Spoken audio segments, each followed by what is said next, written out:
Praise lord. చెప్పినటువంటి నిన్న చెప్పినటువంటి వీడియోకి ఇదే కంటిన్యూషన్ అనమాట. నేను వెంటనే మరొక వీడియో నేను చేస్తాను, ఎందుకంటే అది లెంతీ అయిపోతుంది అని చెప్పేసి నేను ఒక విషయాన్ని మీతో నేను జ్ఞాపకం చేసుకుంటాను. అది ఏంటి అని అంటే, ఒకవేళ మనల్ని నిందిస్తే ఏమవుతుంది? ఏం కాదు. మనము సహించడం ద్వారా వారిలో మనము కార్యాన్ని మనం చూడగలుగుతాము అనమాట. వారిని మనము రక్షణలోనికి తీసుకొని వచ్చే వారంగా ఉంటాము. ఫర్ ఎగ్జాంపుల్కి నేను చెప్తాను. ఒక విషయంలో ఒకసారి ఏమైంది అని అంటే, ఒక హోటల్లో ఒక వ్యక్తి ఒకటి ఆర్డర్ ఇచ్చారనమాట. ఆర్డర్ ఇచ్చినప్పుడు సరే అని చెప్పేసి ఆ వెయిటర్ ఏం చేశారు అని అంటే తీసుకొని రావడం జరిగింది. తీసుకొని వచ్చినప్పుడు చుట్టుపక్కల వారు చాలామంది ఉన్నారు. తీసుకొని వచ్చి అది అకస్మాత్తుగా యాక్సిడెంటల్గా అది తీసుకొని వచ్చిన వేడిగా ఉన్నటువంటి ఆ పదార్థం అన్నది ఆయన మీద పడిపోయింది. ఆయన మీద పడిపోయినప్పుడు ఆయన కావాలని ఆయన మీద వేయడం కాదు, కానీ పక్కన ఒక వ్యక్తి తొయ్యడం కానీ, లేకపోతే ఒక వ్యక్తి తనని ఢీకొట్టడం ద్వారా కానీ అది ఆర్డర్ అన్నది ఆ వేడివేడిగా ఉన్నటువంటి ఆహార పదార్థం అన్నది ఆయన మీద పడిపోయిన వెంటనే ఆయన ఏం చేశాడు అంటే, ఆ మీద పడిపోయినటువంటి వ్యక్తికి కాలింది. కాబట్టి ఆయన ఆ బాధతో ఆయన ఏం చేశాడంటే పైకి లేచి, నువ్వు అసలు ఏం చేస్తున్నావు, నువ్వు అసలు వెయిటర్ అయినా నువ్వు ఏ విధంగా ఎందుకు ప్రవర్తించావు అని చెప్పేసి ఆయన్ని ఫటాఫటా కొట్టడము, ఆయన్ని మాటలతో బాధ పెట్టడం, ఆయన్ని బాగా హింసించడం, అందరి ముందు ఆయన్ని బాగా కొట్టి ఆయన్ని బాగా హింసించి ఆ విధంగా తన కోపాన్ని మొత్తం ఆయన మీద ప్రయోగం చేస్తున్నాడు. కానీ ఆ వెయిటర్ మాత్రం సారీ సార్, కావాలని చేయలేదు, నేను తప్పు చేశాను, నన్ను క్షమించండి అని చెప్పేసి ఆయన మొత్తుకుంటూనే ఉన్నారు. కానీ ఆ వ్యక్తి మాత్రము ఆ కోపాన్ని ఇంకా సహించుకోలేక, కోపాన్ని ఇంకా అంచుకోలేక ఆయన మీద ఎదురు తిరిగి మాట్లాడుతూనే ఉన్నారు, కొడుతూనే ఉన్నారు, బాగా హింస పెడుతూనే ఉన్నారనమాట. ఆ విధంగా బాధ పెడుతూ హింస పెడుతూ ఉన్నప్పుడు చుట్టుపక్కల వాళ్ళందరూ చూస్తూనే ఉన్నారు. ఆయన బాగా కొట్టి కానీ ఆయన మాత్రం ఏం మాట్లాడడం లేదు. సారీ సార్, అంత కొడుతున్నా కూడా నేను చేసిన తప్పు నన్ను క్షమించండి, నేను కావాలని చేయలేదు ఆయన అంటూనే ఉన్నారు. ఆయన బాధ పెడుతున్నాడు, కొడుతున్నా కూడా భరిస్తూనే ఉన్నాడనమాట. చుట్టుపక్కల ఒక వ్యక్తి మాత్రం గమనిస్తూ ఉన్నాడు. ఎందుకు అతను ఇంత కొడుతున్నా, అంత బాధ పెడుతున్నా, రక్తం వచ్చేలాగా కొడుతున్నా కూడా ఎందుకు ఇంకా సహిస్తూనే ఉన్నాడు అని చెప్పేసి ఆయన గమనిస్తూ ఉన్నప్పుడు పక్కన ఉన్నటువంటి వాళ్ళు చూసి అప్పుడు ఆయన మీదకి వచ్చారనమాట. నువ్వు అంతసేపు ఆయన్ని మాట్లాడుతూ, ఆయన్ని కొడుతూ, ఆయన హింసిస్తూ ఉన్నావు, ఆయన క్షమించమని చెప్పేసి, పొరపాటు అయింది క్షమించు అని చెప్పేసి అడుగుతున్నారు, అయినా కూడా నీ కోపాన్ని నువ్వు అంచుకోకుండా నువ్వు కొడుతున్నావు అని చెప్పేసి వాళ్ళు ఆయన్ని అరిసి ఆయన్ని పంపించి వేయడం జరిగిందనమాట. అయినప్పటికీ దెబ్బలు తిన్నటువంటి వ్యక్తి ఏం చేస్తారంటే, నాకు ఆయన మీద ఏ విధమైన కోపం లేదు, నేనే కావాలని చేయకుండా పొరపాటున నాకు జరిగింది, కాబట్టి నాకు ఆయన మీద ఎటువంటి ఇబ్బంది, ఎటువంటి కోపం లేదు అని చెప్పేసి మాట్లాడు.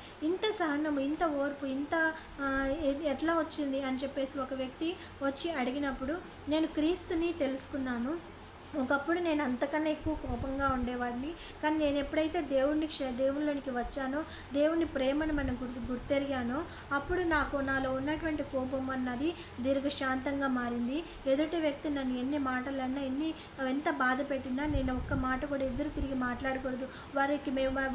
వారికి అంటే తెలియదు, లోకంలో ఉన్నారు, వారి మాటలు అనొచ్చు, వారు ఏమైనా హింసలు పెట్టవచ్చు, కానీ వారికి తెలియదు.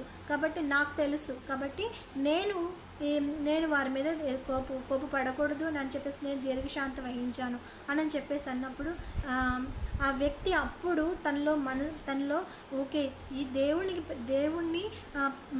దేవుణ్ణి మనము ప్రేమించడం ద్వారా, ఆ దేవుని దగ్గరికి వెళ్ళడం ద్వారా మనము ఈ విధంగా ఇంత దీర్ఘశాంతం ఉంటుందా, ఇంత శ్రమ పడినా, ఎంత బాధ కలిగినా కూడా అంత దీర్ఘశాంతంతో ఈ విధంగా ఉన్న వ్యక్తి, ఆ దేవుడు ఎంత గొప్ప వ్యక్తో అని చెప్పేసి ఆ విధంగా అతను మారడానికి ఆస్కారం వచ్చిందనమాట. కాబట్టి మనల్ని ఎవరైనా సరే ఒక మాట అన్నప్పుడు మనం ఎదురు తిరిగి వారితో మాట్లాడడం కాదు, కానీ ఒకవేళ నిజంగా మనలో తప్పు ఉంటే తప్పు ఉంటే ఒకవేళ మనము క్షమించమని చెప్పేసి వారిని అడగాలి. ఎందుకంటే మనం తప్పు చేశాం కాబట్టి. ఒకవేళ మనలో ఏ తప్పు లేకపోయినా కూడా మనల్ని వాళ్ళు బాధ పెడుతున్నారు, హింసిస్తున్నారు అంటే మనం ఏం మాట్లాడాల్సిన అవసరం లేదు. ఎందుకు అని అంటే ఈరోజు కాకపోతే వాళ్ళు తర్వాత రోజు వారు మాట్లాడుతున్నారు అని చెప్పేసి మనం ఎదురు తిరిగి మాట్లాడడం, వాళ్ళు మాట్లాడుతున్నారు, వారి మాటలతో మనల్ని గాయపరుస్తున్నారు, మనల్ని బాధ పెడుతున్నారు అని మనం ఏమన్నా కూడా వాళ్ళని బాధ పెడుతూ మనం కూడా వాళ్ళని గాయపరుస్తూ ఉండడం ద్వారా వారికి మనకి ఏ విధమైనటువంటి తేడా అన్నది ఉండదన్నమాట. దేవుళ్ళలోనికి మనం వచ్చిన వారం కాబట్టి మనం ఏం చేయాలి, వారిని క్షమించేవారు. ఎంత బాధ పెట్టినా ఎంత హింసించినా కూడా వారిని మనం క్షమించే వరంగా ఉండాలి. వారికి తెలియదు కాబట్టే వాళ్ళు ఈ విధంగా మాట్లాడుతున్నారు. ఈరోజు కాకపోతే రేపు తెలుసుకుంటారు. రేపు తెలుసుకొని వాళ్ళు ఓకే, నేను అతను ఏ తప్పు చేయకపోయినా నేనే అతన్ని బాధ పెట్టాను, వాళ్ళు ఏ మాటలు మాట్లాడకపోయినా నేనే అతన్ని ఈ విధంగా హింసించాను అని చెప్పేసి వాళ్ళు రియలైజ్ అయ్యి వాళ్ళు క్రీస్తు ప్రేమను గుర్తెరిగి నేను ఏ తప్పు చేయకపోయినా అతన్ని అంత బాధ పెట్టిన, అంత హింసించిన, తన ఒక్క మాట కూడా మాట్లాడలేదే, తన ఒక్క మాట కూడా నన్ను ఎదురు తిరిగి మాట్లాడలేదే అని చెప్పేసి వారిలో పశ్చాత్తాపం కలగొచ్చు అన్నమాట. కాబట్టి వారిలో పశ్చాత్తాపం కలిగి వారిలో దేవుని గురించినటువంటి ప్రేమను వాళ్ళు తెలుసుకోవచ్చు.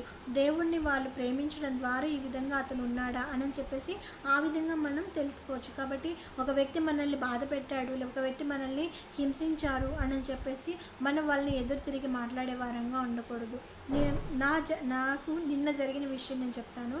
మా బాబుకి నాకు మధ్య డిస్కషన్లో బాబుకి ఏం చేశారనంటే నా మీద కోపంతో నన్ను అరవడం, అంటే ఏదో తనకి ఇష్టం లేని పని చేయడం ద్వారా నన్ను అరవడం, నన్ను తిట్టాడనమాట. తిట్టినప్పుడు నేను కూడా వెంటనే కోపడినప్పుడు నేను కూడా వెంటనే తన మీద కోపం చూపించేసి నేను కూడా తనను తిట్టడం ద్వారా ఏమవుతుంది అని అంటే ఇద్దరి మధ్య ఫైటింగ్ జరుగుతుంది. అంటే ఇంకా తనకి కోపం ఇంకా తనకి బాబుకి ఏమవుతుంది, కోపం రేపే విధంగా అవుతుంది. కానీ నేనేం చేశాను, సైలెంట్ అయిపోయాను.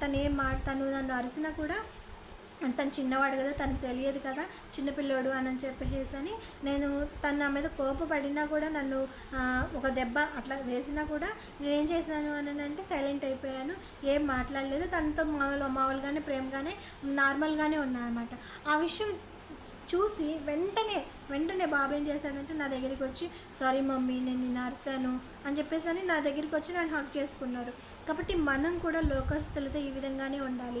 వాళ్ళు ఒకవేళ మనల్ని తిట్టినా, మనల్ని ఏమన్నా కోపపడినా కూడా మనం ఎదురు తిరిగి మనము వాళ్ళ మీద కోపం చూపించకూడదు అనమాట. మనము నార్మల్గానే ఉండాలి, వాళ్ళతో ప్రేమగానే ఉండాలి, వాళ్ళతో ప్రేమగానే మనం మాట్లాడాలి. వాళ్ళకి ఆ విషయం తెలుస్తుంది. నేను వాళ్ళ మీద ఇంత కోపపడినా కూడా వాళ్ళు ఒక్క నిమిషం వాళ్ళు నా మీద అసలు ఒక్క మాట కూడా నన్ను ఏమనలేదే, నన్ను ఒక మాట కూడా నాతో ఎదురు మాట్లాడలేదే. నేను తిడుతుంటే నా మీద వాళ్ళు నన్ను తిడుతుంటే ఆ తిట్లు భరించారు. వాళ్ళు తప్పు లేకపోయినా కూడా వాళ్ళు ఆ మాటలన్నీ సహించారు. తప్పు లేకపోయినా సరే అన్ని మాటలు నేను మాట్లాడినప్పటికీ కూడా వాళ్ళు నన్ను ఒక్క మాట కూడా అనలేదు, తిరిగి ఏమీ అనలేదు. వాళ్ళు దేవుని ప్రేమ ఇదేనేమో, వాళ్ళ దేవుని ప్రేమ ఈ విధంగా ఉంటుందేమో అని చెప్పేసి అప్పుడు వాళ్ళు దేవుని దగ్గరికి వచ్చేవారుగా ఉండాలన్నమాట. కాబట్టి మీరు ప్రస్తుతం జరుగుతున్నటువంటి విషయం గురించి నేను మాట్లాడుతూ ఉన్నాను. కాబట్టి మీరు వారితో ఎదురుదాడి దిగకండి ప్లీజ్. అప్పుడు వారికి మనకి ఎవరికి ఈక్వల్గానే ఉంటుంది, కానీ వాళ్ళకి మనకి తేడా అన్నది ఉండదు. కాబట్టి మనం దేవుని ప్రేమను తెలుసుకున్న వారము, మనం దేవునితో దేవుని ప్రేమలో మనం ఎదుగుతున్న వారము. కాబట్టి వాళ్ళు ఒకవేళ నిందించినా, ఒకవేళ మనల్ని బాధ పెట్టినా వాళ్ళని మనం క్షమించే మనసే ఉండాలి. వాళ్ళని మనము వీలైతే వాళ్ళతో మనం ప్రేమగానే మాట్లాడే విధంగానే ఉండాలి. కానీ వాళ్ళ మీద మనము ఎదురుతాడి దిగడం కానీ, మనము వారి మాటలతో మనల్ని బాధ పెట్టారని మనం కూడా వారిని మాటలతో బాధ పెట్టడం అన్నది సరైన విషయం కాదు. ఆ విషయం జరగడం ద్వారా ఇద్దరి మధ్య దూరం అన్నది పెరుగుతుంది. ఇద్దరి మధ్య బాండింగ్ అన్నది నశించిపోతుంది. కానీ దేవుని ప్రేమ అన్నది కనపడదు. దేవుళ్ళలోనికి వారిని తీసుకొచ్చిన వారంగా ఉండము. కాబట్టి నేనేం చెప్తున్నాను అని అంటే ఎవరైనా మనల్ని నిందించినప్పుడు, ఎవరైనా మనల్ని అవమానించినప్పుడు, మన మీద కోపడినప్పుడు, మనల్ని బాధ పెట్టినప్పుడు మనం వారిని క్షమించాలి. మనము దీర్ఘశాంతంగానే ఉండాలి. వారిని మనం ఎదురు మాట్లాడకూడదు, ఎదురు అరవకూడదు. ఈరోజు కాకపోతే రేపు ఖచ్చితంగా వారు తెలుసుకుంటారు. దేవుడు వారికి జ్ఞానం ఇస్తారు. వాళ్ళ గురించి మనము ప్రార్థన చేయాలి. దేవా, నా తప్పేం లేదు, కానీ వాళ్ళు నన్ను మాట్లాడుతున్నారు, నన్ను హింసిస్తున్నారు, నన్ను బాధ పెడుతూ ఉన్నారు, కానీ నేను వాళ్ళని క్షమిస్తున్నాను. వారు నా తప్పు ఏది లేదు అని తెలుసుకునే మనసు వారికి దయచేయండి అనే మనం వాళ్ళకి ప్రార్థన చేయాలి. ఆ విధంగా మనం ప్రార్థన చేసినప్పుడు దేవుడే వారి హృదయాలను తెరిచి తప్పు ఎవరిది అన్నది, ఎవరిది తప్పు అన్నది దేవుడే వారికి కనువిప్పు కలుగు చేసి వారిలో పాప క్షమాపణ మారుమనసు అన్నది వారిలో కలుగుతుంది. వారు దేవుని దగ్గరికి వచ్చేవారుగా ఉంటారనమాట. కాబట్టి మనము ఎవరైనా హింసిస్తున్నా, బాధ పెట్టినా, నిందించినా కూడా మనం వాళ్ళ మీద ఎదురుదారి తిరగకూడదు. వీలైతే వారిని క్షమించండి, వారి కోసం ప్రార్థన చేయండి. తప్పు ఎవరిది అన్నది వాళ్ళు తెలుసుకోవినే విధంగా ఉండాలి అన్నదే వాళ్ళకి తెలుసు.